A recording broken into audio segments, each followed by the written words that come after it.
Returning students at the Durban University of Technology, well, they accuse NSFAS of keeping them in the dark about their registration for this year. Students at DUT are also blaming management of failure to deal with the registration process. And according to the SRC, some first year and some returning students have not been assisted. So let's get an update now from our reporter, Nqobile Madlala, who is out at DUT tracking those developments for us. Nqobile, good to have you back, colleague. And earlier on, you spoke to the president of the SRC. We saw those visuals of students still queuing up to sort out the administrative issues, right, when it comes to both the academic and accommodation issues. What's the very latest coming out of DUT?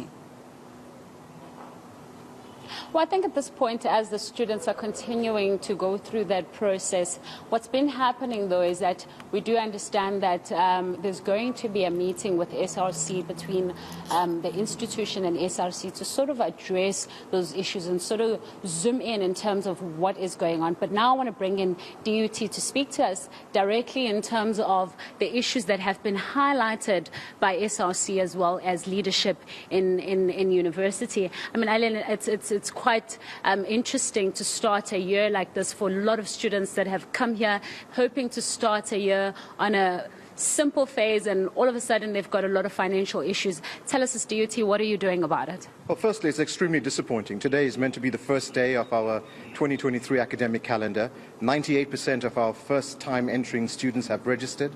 92% of returning students have registered, so we were ready to commence. We understand that there are still some delays regarding NSFAS applications and clearances, but we thought we could get the program underway this morning. Sadly, the protest action that took place outside our campuses, not sanctioned by the SRC, I might add, but by a political student movement, we received reports of some intimidation, and a lot of students, parents who were dropping off first-time students, were prevented from entering our campuses. So that really affected campus operations today. But we are meeting, as you mentioned, with the SRC later today so that we can get a better handle on things, and there will be a joint statement issued to all students and staff later on during the course of today, which will be signed by both management and the SRC. Very concerning, though, that a lot of those students are still worried about their financial aspect of coming into university. Tell us how DUT is perhaps liaising with the financial office to assist these students. So all students who require financial aid will apply to the National Students Financial Aid Scheme. Universities like the Durban University of Technology have financial aid offices, and those offices are open to assist students. Our student housing offices are also open, in fact, still assisting students, even though the academic program is meant to start, because we are aware that some students still require their financial clearances. So there are certainly structures in place to assist students for both housing needs and also financial aid needs from NSFAS. And I mean, we heard from some of the students that were telling us about accommodation, saying that they have not been given accommodation yet, that they're worried about what will happen. Are you going to be looking in any of this to assist them? Well, we certainly do assist students where we can. The sad reality is that not everybody who wants a bed will get a bed. There's just limited spaces available. In terms of our first-year students, those who have received offers and have accepted offers and are awaiting financial clearances, those first-year students who are still awaiting financial clearances, and let me reiterate, who've received and accepted offers, have been allocated spaces pending their financial clearances. We are also assisting students even up to today with student housing requirements, and we're also finalizing our private accommodation list to assist students who may still require assistance in the days ahead. I think you just highlighted there that people who have accepted the offer, how do they accept the offer at this point? So when the university makes a firm offer to an applicant, it's not open till thy kingdom come. It's time-bound, and they need to accept the offer within a reasonable space of time. In some instances, there are applicants who do not accept the offer and allow the time to lapse. The university then has to offer that space to another applicant who qualifies, and that's generally the case what happens. You then get the applicant who has allowed the time to lapse. They may have not been accepted at another university.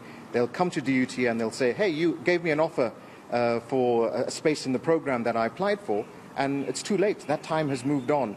And therein lies the challenge. So my advice to any student at any university, if you receive an offer and you are going to accept or decline the offer, well, then you can forget about it. But if you want to accept the offer, by all means, notify the university so you can secure your place. But I mean, a lot of them are coming from matric, for example. They might not know how to go about with this process.